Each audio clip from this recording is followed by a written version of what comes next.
Today's daf we're going to be learning is Avodah Zarah Daf Yudalid. Today's daf is sponsored by Mark and Samay Cooper in honor of their 25th wedding anniversary. Today's daf is sponsored by Mark and Becky Goldstein with gratitude to the Almighty, who will Emir Hashem celebrate the marriage of their first granddaughter Amiyah to Neriah today.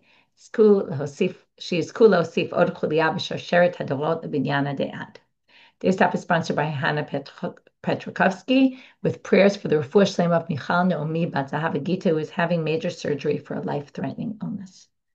Okay, we're going to get started with our Mishnah. We keep ending with Mishnah at the end of the daf, so we're now going to go back and explain the Mishnah again just to get us started. We have a Mishnah. We're going to see one of the issues today is going to come up, that's going to come up a lot, is the fact that the Mishnayot were written in Eretz Israel, a certain time period, and we're now already a different time period and in a different location in Babylonia when we get to the Gemara, and they no longer know what these things are that the Mishnah is talking about, and they struggle a lot to define what are these items. So the topic of the Mishnah is what items can you never sell to Gentiles? Forget about during their holidays, but also before their holidays or after their holidays, but also all year round. And that's because these items were generally worshipped by the idol worshippers. So the Mishnah starts off, Elu dvarim asurim limkor lovdei kochavim. Okay, these are things that you cannot sell to them. Itz drubalin ubenot shuach uptot harot ulevona v'tarnagola lavan. Okay, we're going to get back to all these different things. The last one is the easier one to define, which is a white rooster. And now we're going to talk about Rabbi Yehuda's opinion about that. Rabbi Yehuda Omer, mutar limkor lo tarnagol lavan beina tarnagolim. Rabbi Yehuda disagrees with a ton of comments. Says, there's a way to sell them, which is if you sell a whole bunch of roosters, and within it you also have a white rooster, that's fine. But if you're selling it on its own, there's another way to do it, which is koteat etzba'o machorlo. Okay, break off one of its fingers, or really, more like toes probably. They don't really have fingers, and sell it. Because they're not going to anyway. Thank you for the word talons. Okay, they're not going to anyway use something that's broken, give a broken animal to their gods, or a broken bird. Ushar kol advarim, everything else, stama mutar pirushan asur, which we explained as if they just buy it for no, regular, it's fine. Everything else. But if they come into your store and say, hey, I want to buy this to worship an idol with, then it's forbidden. All of this, by the way, both this line and the other lines, and the objects that are used for idol worship, are forbidden because of the lifnei iver lo titei mechshol. You're basically putting a stumbling block in front of a blind person, because what you're basically doing is you're enabling them very easily, making it easy for them to, or you're basically it's almost direct that you're having the idol worship go on because of you. You're basically selling it to them, and then they're going to go and worship it. So if you don't sell it to them, it's going to be harder for them to do it. Rabbi Meir adds a bunch more things, which we'll get to later. Dakal tav, chatzav, niklav, which really looks like it's niklas and not niklav. We're going to see later in the Gemara. And all those things Rabbi Meir adds are also forbidden. So now the Gemara starts off, top of our daf, my itzrubalin. What are itzrubalin? Tornita. Okay, what is tornita? Good question. There's a big debate here. Rashi says it's a type of cedar tree. It's called the shita, like I'd say shitim in the Gemara, in the Torah, like for the Mishkan, the kelim in the Mishkan. Anyway, the problem with Rashi is it's really not going to fit with the continuation of the Gemara, because the Gemara is going to say very shortly that tornita doesn't have roots. Now, what does it mean it doesn't have roots? So Rashi explains it means it doesn't have roots. It doesn't last through the winter.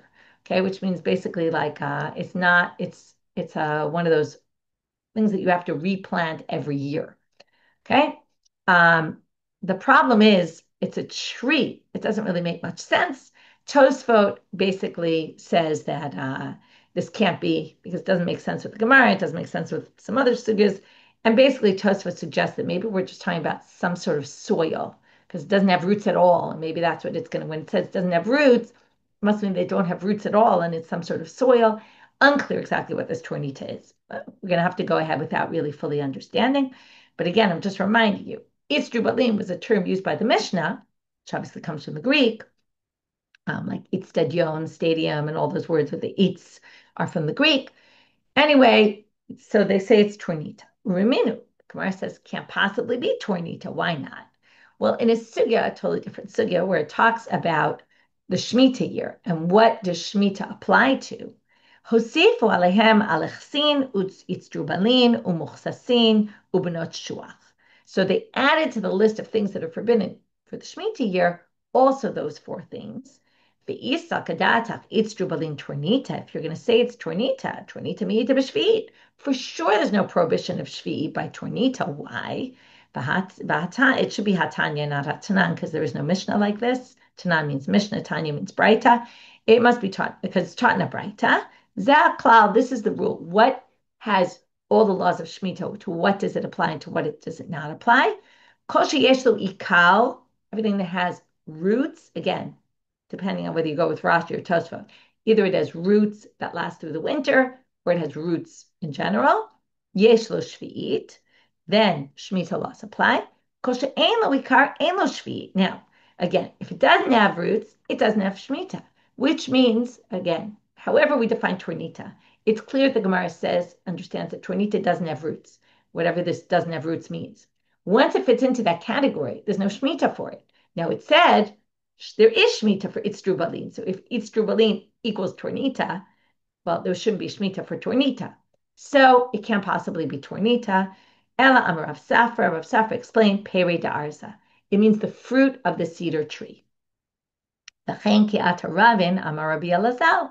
Pere Arza. And also when Ravin, now this is important because Ravin came from Israel. I want you to be minded to this during today's sugya, who's from where, because again, the Mishnah was written in Hebrew, again, Hebrew from Greek in this case, okay, but there they had more connection with the Greeks and understood the language better, and it was the language the Mishnah chose to use, so obviously the people there then understood what it was. So now when Ravin came from Israel, he said, and the name of Rabbi Elazar was also from Israel, that it's Peri Da'arza, so that supports Rav Safra's explanation, that it's the fruits from the cedar tree, and that's what it's Drubalin are, and those were things that the idols offered, and it's not tornita. Benot shuach, this is much easier to define. Amara bar Barchan Amar Rabbi Yochanan, I want you to notice this is a Babylonian, but quoting Eretz Israel, Rabbi Yochanan. Te'ene chivarata, these are figs that are white. Okay, white figs, that's what benot shuach are. They come up a lot in the Gemara. Uptotarot, okay, what is ptotarot? Amara bar Barchan Amar Rabbi Yochanan, again, quoting Rabbi Yochanan from Israel, biptot, hard word to say, biftot, can't say it, biptotrotehen. Okay, I got it. Biptotrotehen shanu. Okay, what does that mean? It means the ptotrot are the stems. It means with their stems, meaning the ptotrot is not another item. When you read this list, these are things asurim limkor, itz trubalin, benot shuach, uptotrot, which means with their stems. Meaning, if you sell the white figs or the itzrubalin, fruits from the cedar tree, with their stems, then it's forbidden. Because why? They would hang it next to their idols on their stem, or somehow the stem was relevant. If it didn't have stems, then they weren't going to be using it to offer to their idols, and then you could actually sell them. So if you take off the stems, then you actually can sell it to them. Livona, frankincense. Rabbi Yitzchak, Rabbi Shimon ben Lakish, again quoting someone from Israel, right? Both are Israel, Rabbi Yitzchak and Rabbi Shimon ben Lakish from Israel. Livona zaka, pure frankincense. Okay, that's the type of frankincense that they would offer. Tana. Now we're going to learn not just what you can sell or can't sell, but in items that you can't sell, there are certain ways that you can sell them. So Tana, the Braita, says, Umikula mochrim lem chavila. You can sell them a package of them, because when they're offering them to their gods, they're going to offer them, one or two or something. But if you're selling a lot, then that's a different story. The kama chavila, how much is considered a chavila? So Perish Rabbi Yehuda ben Betera, ein chavila pchuta mishlosha manim. Okay, we're not going to have, one second, I just want to check one thing. Right, it's going to be 3 maneh, okay? Anything less than 3 maneh is 100, right? It's a weight of 100 zuzim. So anything less than 300 zuzim's worth is not a chavila, but more than that, okay, once you have that amount, it's already a lot. And then why is that permitted? Because they're obviously going to resell it. They're buying it to sell. Okay, they're not buying it to use. Okay? And if they're buying it to sell, it's permitted. Now we're going to say, why is it permitted? Who are they going to sell it to if not to people who are going to worship idols? So you're indirectly causing lifnei iver, right? You're eventually you sell it to this person. This person will sell to the Gentiles. Right? We're worried they're going to offer it. They're going to sell to other people who are going to offer it up to their gods. Abaye, very interesting. Alifnei mifakdinan, alifnei de lifnei lo mifakdinan. We're commanded on lifnei iver lo titei michshol. Don't put a stumbling block before a blind person. Don't directly cause someone to do a sin. However, to cause someone else to do it is already permitted. That's already not our problem. Okay, right? To what extent do you have to worry? Not that someone else is going to cause someone else. That's already not your issue. It's only lifnei iver, not lifnei iver. Okay. Tarnagol lavan. Now we want to understand this white rooster and also understand the machloka between Rabbi Yehuda and the rabbis. But first, we're going to start with a statement of Rabbi Yona. Okay, Amar Rabbi Yona, Amar Rabbi Zarah, Amar Rabbi Zvid. According to the first version, it was passed down from Rabbi Yona, passed down Rabbi Zarah, who passed down what Rabbi Zvid said about this. The Ika Dematne, some people say Amar Rabbi Yona, Amar Rabbi Zarah without Rabbi Zvid. Tarnagol lemi. If somebody says, who has a tarnagol to sell? Now, before we start this, I want you to understand this is also important for today, and there's two main important things I think we get out of today. One is in terms of the reality of their day. One is that often there are terms in the Mishna that the people in the Gemara didn't understand. That's going to come up over and over again today. Number two, we have the way they used to sell things is not the way we sell things nowadays. Okay, we already saw yesterday that sometimes they bought from storekeepers or peddlers, sometimes they bought from household owners, and that the whole shuk was very different. Okay, it wasn't necessarily that you went to the shuk and everybody had inventory and they sold whatever they had. No, often you would go to someone and ask them, are you willing to sell it to me? And sometimes people would be, sometimes people wouldn't be. And basically there's different different styles of how people sold things. And many times, probably more than the average, it's not that everything somebody has is necessarily up for sale, but people would say, are you willing to sell me this? So if somebody comes to you and says, I'm looking for a tarnagol to buy, and they're asking tarnagol to me, right? As opposed to, you go to the shuk, if you go to, let's say, the shuk in Machane Yehuda, everyone's screaming tomatoes for this amount and this for this amount. Is the opposite. Somebody comes into the shuk and starts screaming, tarnagol, who's selling me a tarnagol, who's selling me a rooster.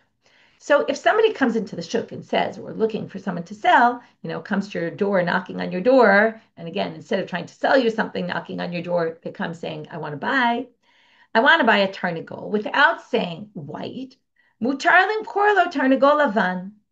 Okay, so Rabbi Yona says, if somebody says, I'm looking for a tarnagol, sell him a white one, because he's obviously not looking, or she's obviously not looking for a specific white one. They're looking for a tarnagol. If they wanted to worship it, they would have said white one. Number two, tarnagol lavan lemi. Case two is somebody comes looking for a white tarnagol.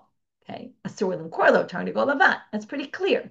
If they're looking specifically for a white one, well, then you can't sell it to them, because obviously we're just going to assume they want it for idol worship. But now we're going to have a difficulty with this based on what it says in our Mishnah. Tanan. It says in the Mishnah, Rabbi Yehuda Omer, Mocher Hulo, Tarnagol Laban Bena Tarnagoli. So now remember, we have a Machloket, Rabbi Yehuda and Tanakama. Tanakama says, you can't sell a Tarnagol Laban with a whole bunch of others. And Rabbi Yehuda says, you can. If it's mixed in with a whole bunch of others, you can sell it. The question is, what's the situation here? Hey Chidami. It's either going to be Tarnagol Lemi or Tarnagol Laban Lemi. In other words, we have these two situations that Rabbi Yona described. Either the person comes to the shuk just looking for a random tarnagol, or the person goes in looking for a specific white one. So let's try to figure out the machloka Rabbi Yehuda and the rabbis, which case is it in? And we're actually going to see it doesn't fit with either case. Hechidami, and that's the difficulty here on Rabbi Yona, because based on what Rabbi Yona said, neither one fits in with the Mishnah. If it's that the person said, I'm looking for specifically a tarnagol lavan lemi, okay, they say it twice. Afilu be'ena tarnagolim nami lo. Rabbi Yehuda shouldn't allow you to sell white and red ones together, because the person was specifically looking for a white one. Obviously, they want to worship. So what, that they took a few red ones as well, but they're obviously looking to worship and you're selling them a white one. Elalav, but if you say it's not that, it's to Amr Tarnagol me. If they said Tarnagol me, then Tarnagol me, right? If they said Tarnagol me, afilu hachi le Rabbi Yehuda beina Tarnagolim in bifnei atzmo lo. Now, according to this, what are we saying? That bein hatarnagolim. Okay, so now let's read the way they say this. If so, somebody says Tarnagol lavan lemi, Tarnagol lemi. Now, what do we say? If you say Tarnagol lemi, then we're going to basically assume that it's fine. But we're going to notice now that nobody thinks it's fine if you're selling just a white one. Now, that's not what Rabbi Yona said. Rabbi Yona said if they come in randomly looking for a Tarnagol, of course you could sell them a Tarnagol lavan because they're obviously not looking for idol worship. They would have just said Tarnagol lavan if they were looking.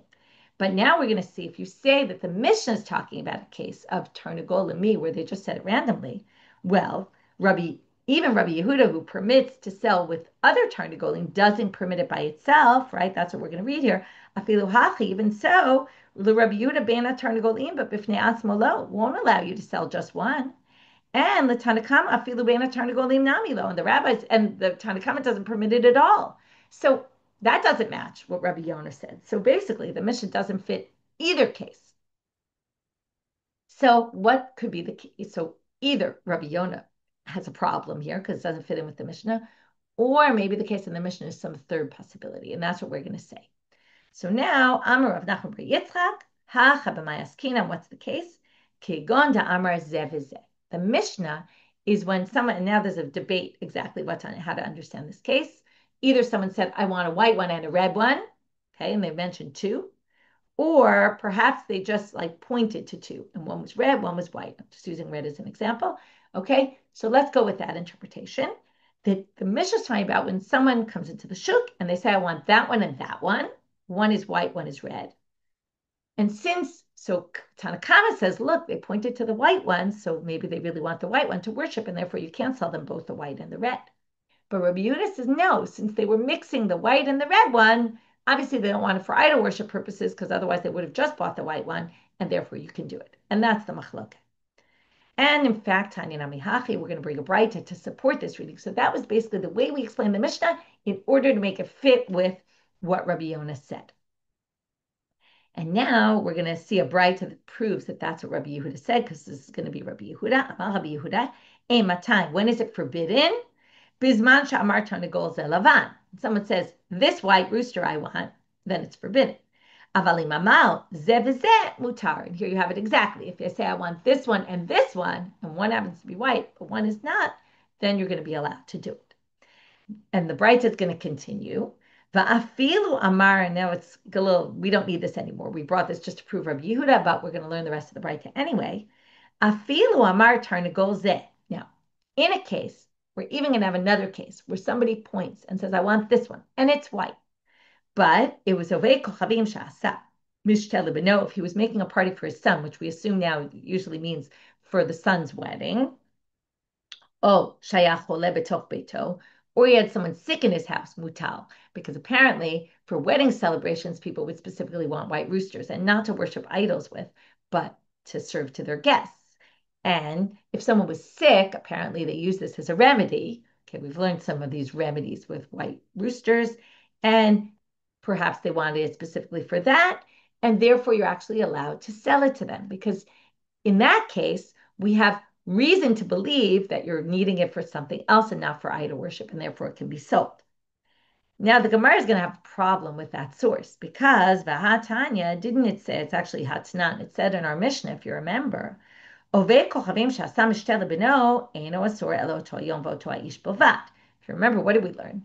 A Gentile who's doing a wedding for his son, you're not allowed to sell to that person and on that day. Right? You can sell to anyone else on that day, but not to that person and not on that day. Now, it says it's only forbidden to sell to that person that day, but it is forbidden to sell to that person in that day. Anything, remember? You can't sell them anything on the day of their wedding. And to that person, why? Because chances are they're going to offer it up to their gods at the wedding celebration, or they're going to thank their gods for it. You're not allowed to do any business with anyone on their wedding day. So how could you say that if the person's buying it and he's doing a wedding for his son, we forget the white rooster. You can't sell them anything. So how do we allow you to sell those white rooster for the person who's doing a wedding celebration for his son? So they say, okay, we must have misunderstood what we were talking about. Amar Yitzchak bar Misharshia bitavzig. Okay, again, a term that we don't really know what that means, but the commentary is, again, by the way, besides that the Mishna didn't always understand, the Gemara wasn't always understand, sorry, the rabbis of the Gemara didn't always understand what the Mishna was talking about. The Rishonim don't always understand the words that the Gemara is using. So tavzig, unclear what it is. Maybe it's some sort of party that people do for social purposes. In other words, he was making a party for his son with his friends to celebrate whatever it might be. Okay, we're in graduation season or I don't know what, but there was a party. It wasn't a party for a wedding. In a wedding, you have to be worried about idol worship. This is saying there were often parties people would make and they would buy white roosters for them, but it wasn't wedding celebrations because if it was wedding celebrations, you can't even sell anything. Forget about the white rooster. Okay, that was all within. Okay, so what happened here? We started with this statement of Rabbi Yona that basically he's distinguished between turnigol zeh, when the person's just looking for a random turnigol, you can even sell a white one. If they're looking specifically for a white one, then you can't even sell them at all, right? Because they're obviously looking specifically for a white one. And then the case in the Mishna where Rabbi Yehuda permits selling them with a whole bunch of other kinds, that would have to be zeh v'zeh. Okay, now we're going to get to another difficulty. Tanan. It says in our Mishnah, Ushar kol advarim stama mutar perushan asul. Now, we don't yet know the difficulty, but my stamanu my perushan, the first explanation of what this means, right? This is everything else that's not necessarily specifically used for idol worship, but it sounds like what it's trying to tell you is this. And they're going to do it with an ilema, though. This doesn't really make any sense, even though it does seem the most intuitive. Ilema stama de ka'amar chiti chiberata. If you say stam means you say, I want white wheat, white grains of wheat, perushan de ka'amar lavodah zarah, and then explaining them in detail or being specific would mean I want them to worship idols with, which is what we explained, right? They're just giving an example of white wheat, okay? And then you say, and I want them though to worship idols, then it's forbidden. Well, lo staman tzricha lememer de zamanina, and lo perushan tzricha lememer de lamas damanina. This is so obvious. The Mishna does not need to tell you this. If somebody goes to the store and buys something random, of course they can buy it. If it's not something normally people use for worship, they can buy it. If they come into your store and they say, I specifically want this for idol worship, of course you can't sell it to them. What more lifting Iver is than that? So we don't need a Mishna to tell us that. So that must not be the understanding of the Mishna. In which case, what must it be? Elastamin de ka'amar chite, perushan de amar chivarata. Stam means, and then now you understand why they gave this example of white wheat, because now we're going to split the wheat and the white. If you just say wheat, you're allowed to sell it. But if it's white wheat, you're not allowed to sell it. Now, because if someone's looking, now the assumption here is, we're going to reject this, don't worry, it's a weird assumption. The assumption is if the person's being specific about something, they want something very specific, maybe it's because they want it to offer to their idols, which means, okay, now we're going to go back to Rabbi Yona, which means Michlal de Tarnagol Lavan, de Tarnagol afilu stama nami lo. Now it sounds like the Tarnagol, even if you don't specify, right? You don't say, I want a Tarnagol Lavan. Sounds like it would be forbidden also, because again, the Mishna is making distinctions between the Tarnagol Lavan and the things in that category, the Strubalin and all that, versus everything else. If everything else, when you get specific, it's forbidden, but if you're not specific and you're general, it's permitted. But that's different from all these other items, which sounds like if you're general about them, like you didn't specify white rooster, you just said, I want a rooster, sounds like we're worried you're using it for idol worship and you can't sell it. And that goes against what Rabbi Yona said. It's also not really so intuitive. I mean, people buy roosters for all sorts of reasons. But that's what we're going to assume right now is what they're saying. That the assumption is, if again, it's all based on how you understand stam and perush. If perush means a specific type, then Tarnagol Lavan, even if you don't specify a specific type, it's going to be forbidden no matter what. What would not be specifying? Just saying Tarnagol and not Lavan. Okay? But they say no. We own it, and then Rabbi Yona makes no sense because he said if they're just looking for a random Tarnagol, of course you can even sell them a Tarnagol Lavan. So now they say Amre laolam stamanda ka'amre chite chibrata. Perushan de ka'amar lavodah zarah. Okay, we're back to what we thought. which we thought was so totally obvious, but now we're going to explain why it wasn't so obvious. And we're gonna see how the Gemara gets very creative here. So stam means you said I want white grains or whatever you said you want, and perushan is you said I want them to worship idols with. Okay, and that would be forbidden to sell them, though though even though they're not normally something they offer to their gods. Once they say that, of course, you can't sell it. Uperushan itzrichale. Now they needed to tell you that if a guy comes into your store and says, "I want to buy this for idol worship," you cannot sell it. Now, why would you think you could? Well, Sakadat Chamin, and here comes the creativity. Hi, Gavra Lav Lavodah Zarah Kabai. Maybe this person who came into your store is really not interested in these white wheat for idol worship. But Elamei Bakuda Avik Bavodah Zarah. First of all, he's someone who's very into Avodah Zarah. V'savar ki echi duhu Gavra Avik Be, Kule Amanami Aviku. And he assumes that because this is a good assumption about people, when you're so steeped in something, you assume everybody else thinks like you. So you assume that everybody else is just like you and loves Avodah Zarah. So when this person walks into the store and wants to buy white wheat, not for Avodah Zarah purposes, but now this is again, I told you, you have to go back and think about the way they sold things in those days. Now, often the way people sold things was somebody offered them to, can I buy this from you? And then they had to decide, do I want to sell it to you or do I want to keep it for myself? Okay, it wasn't like they had inventory they had to get rid of and they wanted to sell. Not like they had a store. Somebody knocks on your door and says, will you sell me the white grains you have? So now the question is, do I want to sell it or not, right? And the question is when this, as opposed to the salesman who knocks on your door or saleswoman who wants to sell you something, here we have the same idea. We have a buyer who wants to basically get you to sell it to them. So how are they going to market it? They're going to say, oh, well, I love Avodah Zarah, and I know that probably they love Avodah Zarah. Now, either they didn't know I was Jewish or they thought maybe I'm a Jew who loves idols also. So what do they say? They say, Kule amanami aviku, right? So again, kiechi de gavra avikbe, kule amanami aviku, just like I'm, the person says, just like I love Avodah Zarah, everyone else does. So emahachi, so I'll say I want it for idol worship, kiechi de litvule, so that you'll sell it to, so that I'll sell it to them. Okay, so they come knocking at my door, they say, oh, I need this for my idol. And they figure I'm going to sell it to them because I also believe in idol worship. And maybe they don't really want it for idol worship, but maybe I can actually sell it because it's just a marketing tool. Again, marketing in the reverse direction that we usually market, but marketing to get someone to sell them something. Kamash malan. That's why the Mishna needs to tell you, no. If they say they want it for Avodah Zarah, you have to be concerned that they want it for Avodah Zarah and that they're not just trying to dupe you into selling it to them. Okay, we're going to get into something now in the reverse direction, but the same kind of idea. By Rav Ashi, Tarnagol Lavan Katua Lemi.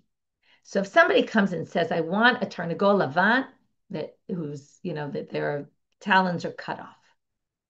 Ma'ulim Korlo Tarnagol Lavan Shalem.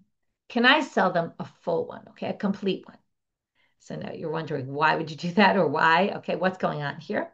Well, mi amrina, do we say, mi de ka'amar katua? So again, you knock on my door and you say, can I have a Tarnagol Lavan Katua? Okay. Lav lavodah zarah kabai. Can I just assume that you obviously don't want it for idol worship because you say you want a broken one? O dilma irume kama'arim.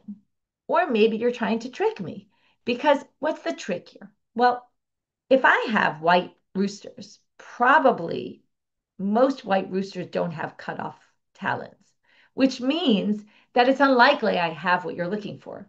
Which means if you ask me for a Tarnagola Bankatua, I'll probably offer you a whole one. And that you figure is a good way. Now, in this case, I see you're writing, what about the mezuzah on the door, right? In this case, saw the mezuzah on the door, knows you're Jewish, knows that you're not going to sell it to me, knows that they're not going to sell it to them if they want it for their idols. So they claim they're looking for one with a broken leg. But they know that you're probably not going to have one. They're playing a game here, right? Maybe you do, and maybe you're going to pull out one and sell it to them. But you're probably going to say, oh, I don't have that, but I actually have a complete one. So if they ask for a broken one, are we worried that they're just trying to trick you? Now it's different. I see you're asking Tavara about a red and a white one. It's different because if they're asking for a red one, you probably have a red one, but you probably don't have one with that's broken. Okay, so that's not whole. So therefore, the fact that they're asking this makes us think that you might be actually tricking them. Okay, so can you sell them a white whole one? That's the question. And this is going to have a second part, intim tzelomer, which is usually, we don't know the answer to the first question, but let's suggest if you want to say, hi, arumik amoraim, we do have to worry that they're trying to trick you. Tarnagol lavan lemi, tarnagol lavan lemi. What if they ask you, do you have a tarnagol lavan? Do you have a tarnagol lavan? Which we already know you can't sell a white one too. But yave le shachor ushkal, v'yave le adom ushkal. But you happen to give them either a black one or a red one. So they come asking for a white one, you say, I'll give you a red one or a black one. And they take it. And they say, oh, great, I'll take that as well. And then they ask again for a white one. Can you give them a white one now? Ma'ulim korlo lavan. Can you sell them a white one now? Mi amrina, do we say, can we assume that since you took the black one or the red one instead of the white one that you asked for, you obviously don't care and you're not trying to use it for idol worship because nobody offers the red or black ones for idols. O Dilma Irumakama Aret. Or again, how much do we think that you're trying to dupe me into something? Do we think that maybe you took it on the first sale, figuring once I take the black or the red one, oh, the Jew will assume I'm not using it for idol worship, and then later they'll sell me a white one, or not? And the answer is Teku, we don't have an answer. Rabbi Meir Omer. Af dekel. Now we're going to get to the dekel tav and the niklas and the things at the end of the Mishnah that Rabbi Meir added to the list of items that are worshipped. Amar Rav Chisda l'Avimei. Gemire, there's a very funny line. Avodah Zarah da Avram Avinu arba mea pirkin havyan. Okay, we have a tradition that Avram Avinu's Masechet Avodah Zarah had 400 chapters in it. Okay, it's kind of funny because first of all, Avram Avinu didn't have a Gemara, right? Didn't have a Masechet of Mishna, and 400 chapters. What kind of Masechet is 400 chapters? But they're trying to say, first of all, Avram Avinu lived in the world of pagans, right? That was what was going on in his time. I think what they mean is, he knew a lot about Avodah Zarah, but more like there was a lot for him to learn about Avodah Zarah, way more than we need to learn. I think it's also kind of saying that paganism was much bigger in those days, and there were many more types, and now maybe there's less to know about it because there's less Avodah Zarah than there was then. Okay, anyway, I'm not sure, but it's an interesting line. Anyway, he was trying to get to the fact that Anan Chamshatnan, okay, we only have 5 chapters. Below Yadina Maika Amrina, and we still don't understand anything. Okay, it's a great line. He's basically saying we only have 5 chapters on Avram, have 400 to learn, and of the 5 chapters, there's so much that we don't understand. So my kasha, what didn't you understand? De Katani, again, this is Rav Chisda in Babylonia, right? Not understanding what it was talking about in the Mishnah. So what didn't you understand? Rabbi Meir Omer, Av Dekel Tav, Chatzav, V'Niklas, Asur L'Korlov De Kochavim. So it sounds like Dekel Tav Hu Delo Mezavninan, Ha Dekel Bish Mezavninan. Sounds like you can't sell a good dekel tree, a good palm tree, but you can sell a bad one because it only says a good one you can't sell. V'hatnan, but doesn't it say in another Mishnah we're going to get to later, Ein mochrim lehem v'mechubar lekarka. You can't sell anything to Gentiles that are attached to the ground. Now, this is a different issue. This is you can't sell the land in Israel, and land means anything attached to the ground, like trees as well.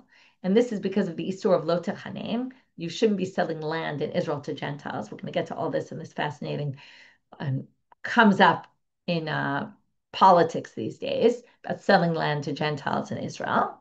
Anyway, issue, we'll put that aside right now, but then how can you sell them bad trees? You can't sell them any trees because trees are attached to the ground, and they should be part of that prohibition of not selling to Gentiles. So Amar, hey, my dekel tav, payro dekel tav. So Avimi explains to Rav Chisda, oh, that's difficult for you? Dekel tav doesn't mean the tree, it means the fruits. It means good dates. Good dates, you can sell them, bad dates, you can sell. Because the good dates they'll offer up to their gods. V'chein Amar Rafuna, and Rafuna also explained this, payro dekel tav. Okay, and now we explain what that means. Chatzav. Chatzav is kashba, which is a type of dates also. Niklas, okay, here you see it's Niklas, not Niklav, like it said in our Gemara, in our Mishnah. Ki ata Rav Dimi, again, it's Rav Dimi who's coming from Israel, who's telling them what this is. Amar Rav Chamar bar Yosef, Koryate.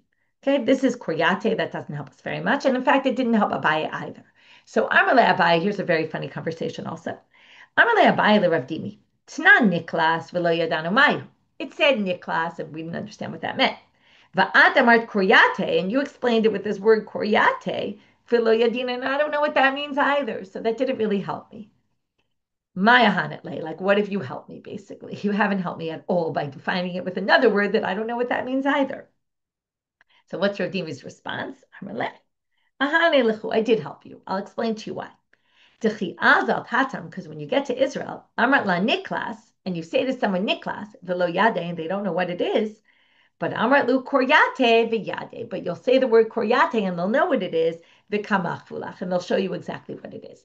So this is showing that it's not just geographical, but it's also time goes by, people use different terms for different things. So the words in the Mishna already were different than the words in the time of the Gemara in Israel. So Rav Dimi tells Abaye, this is the modern day use of the word, the modern day word that they use. Koryate, and when you get to Israel and you want to know what it is, say Koryate, don't say Niklas, because they won't know what it means, and therefore I have helped you. Okay, here's right. This is when you needed like Dimi to have his phone with his picture of what it is. Right, in those days they didn't have that kind of thing, so we couldn't really tell him what it was. The fruits obviously didn't exist in Babylonia, but he says when you get to Israel, you'll say Koryate and you'll know what it is. Mishna. Makom shenagu limkor be'emad hakal ovdei kochavim mochlim. Makom shenagu shalom limkor mochlim. Okay, so now we're going to talk about be'emot hakot, be'emot kasot, small animals, large animals, and we're getting into a totally different topic. It has to do with things you can sell to Gentiles, and that's why it's here, or things you can't sell, but not because of Avodah Zarah, because of other issues. So the biggest issue besides Avodah Zarah that we talk about Gentiles engaging in was bestiality. So another lifnei iver is that you can't sell them small animals. Now we're going to see, it all depends on makom shenagu. There's some places where you can, there's some places where you can't. And the concern is that the Gentile might engage in bestiality with the animal, in which case you're going to be, again, lifnei iver lo titei mechshol. Also one of the things they're not allowed to do. And if you sell it to them, you're going to basically be causing them to engage in bestiality. So therefore, now here it's a little bit weird. Why does it depend on minhag hamakom then? We're going to get to that in the Gemara. Okay. Now, from this, we're going to get off on a totally different topic, which is ubakom in any case, any situation, you can't sell them any large animals or even their young, the calves, whether they're whole or even whether they're broken, because they use them to work. Okay? Even broken ones they would use for the millstones, and the ones that were complete they would use for plowing, all sorts of things. Those were the animals they worked with, the large animals. So you can't sell them. Now, why not? So what? What if they work with them? Well, actually, there's really no prohibition, but it's a rabbinic prohibition because you might come to rent them or to loan them. Okay, if you allow selling, you might think that you can rent or loan. Now, renting and loaning is a problem because on Shabbat we're commanded.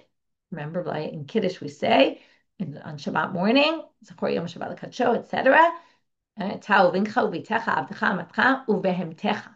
Also, your animals can't work on Shabbat. If you rent or loan your animals to a Gentile, then your animal will work on Shabbat, and that's forbidden for you. Your animals can't work on Shabbat even if they're not in your domain. Now, if you sell them, they're not yours anymore. They can work on Shabbat, but we don't allow selling because you might then rent or loan. Okay. Now, Rabbi Yehuda, we're going to have two different opinions here. Rabbi Yona matir b'shvula. He says if they're maimed, you can use them. You can sell them because they can't really do much work. Okay, even though we said they could use the millstone, okay, maybe there's a debate about whether they can or can't.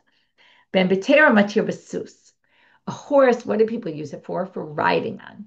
That's not really work. It's only asur midurabanan on Shabbat. So because it's only forbidden durabanan, we're not going to forbid you to sell because maybe you'll rent and then your animal will ride on Shabbat. It's only rabbinic anyway, so we're not going to make a xera on a duraban. So the Gemara starts off. We're going to get to the Be'emot Kasot later. The Gemara starts off with the Be'emad Daka. And this issue of makom shenagu. And they say, why is this dependent on makom shenagu? L'meimra di isura leka minhagahu diika. Are you saying it's not really a prohibition? It's just a minhag depending on the custom? Hecha denag isur nag, hecha denag heter naog. Like if people don't do it, then you can't do it. If people do it, you can do it. But how could that be? Urimini, this contradicts the following Mishnah. Ein mamidim, it's on, I think, Daf Kaf Bet. Ein mamidim be'ema b'punta ka'ot shel avdei kochavim.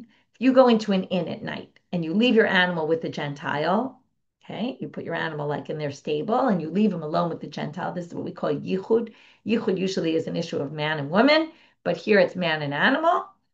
Then you're not allowed to do that because we're worried they're going to engage in bestiality.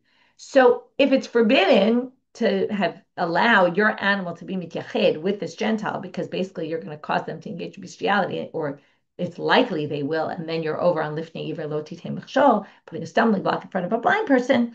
So it sounds like it's prohibited. So if it's prohibited, then why would our Mishnah not say it's prohibited and yet says it depends on the custom of the land? And what's the custom dependent on? So I'm a Rav, makom shitiru limkor, itiru liached, makom she'asru liached, asru limkor. So they say, oh, that Mishnah is also dependent on minhag hamakom. And what's the minhag hamakom? What's that dependent on? Whether the Gentiles in your area engage in bestiality or not. We're now going to learn that bestiality wasn't the kind of thing that all the idol worshippers engaged in. Some places it was customary that they were engaged in bestiality, in some places it wasn't. So both this Mishnah and that Mishnah, even though that Mishnah didn't say so, but both Mishnayot are dependent on minhag hamakom according to Rav. And then there's no contradiction because it all fits in nicely together. With that, we finished our daf. We're going to continue on with this topic tomorrow. What we did today was we talked about all these items that you can't sell to Gentiles because they use them for idol worship. But then we discussed number one, what are these items? We had a lot of work trying to define them, both the ones in the Mishnah by Tanakama and the ones that Rabbi Meir added. And then we also dealt with, and again, dealing with the grappling with the issue of the amoraim not understanding the language the Tanaim used, and not the reality because they're not living in the same place. Then we had all sorts of ways that you can sell depending on the amount, because then it's lifnei iver on lifnei iver, right? It's already more removed.